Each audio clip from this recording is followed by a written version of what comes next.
শ্রীলঙ্কার মাটিতে কখনো সিরিজ জেতেনি বাংলাদেশ। ২০১৩ ও ২০১৭ সালে দুটি সিরিজ ড্র করেছিল।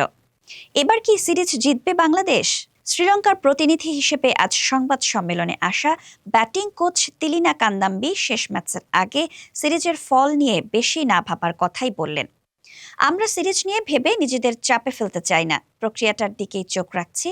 জানি আমরা ভালো দল, আমাদের প্রক্রিয়াটা অনুসরণ করতে হবে।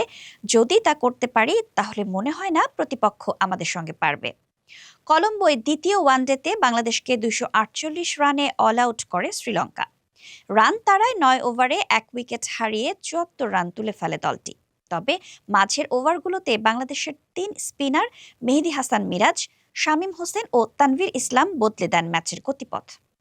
শ্রীলঙ্কা অল আউট হয়ে যায় ২৩২ রানে। ৫ উইকেট নিয়ে ম্যাচ সেরা হন বাঁহাতি স্পিনার তানভীর। আগের ম্যাচের ভুল থেকে শিখে এবার ঘুরে দাঁড়ানোর কথা বলছেন কান্দাম্বি। আগের ম্যাচে বাংলাদেশের ৩ জন স্পিনারই মাঝের ওভারগুলোতে ভালো করেছে। কিভাবে ওই সময়ে তাদের সামলাবো তা নিয়ে আমাদের কথা হচ্ছে। আমরা অনুশীলনেও এসব বিষয়ে নজর দেব।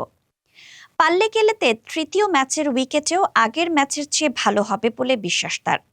পাল্লেকেলের উইকেট ব্যাটিংয়ের জন্য ভালো মনে হচ্ছে। আমার মনে হয় ভালো বাউন্সও থাকবে।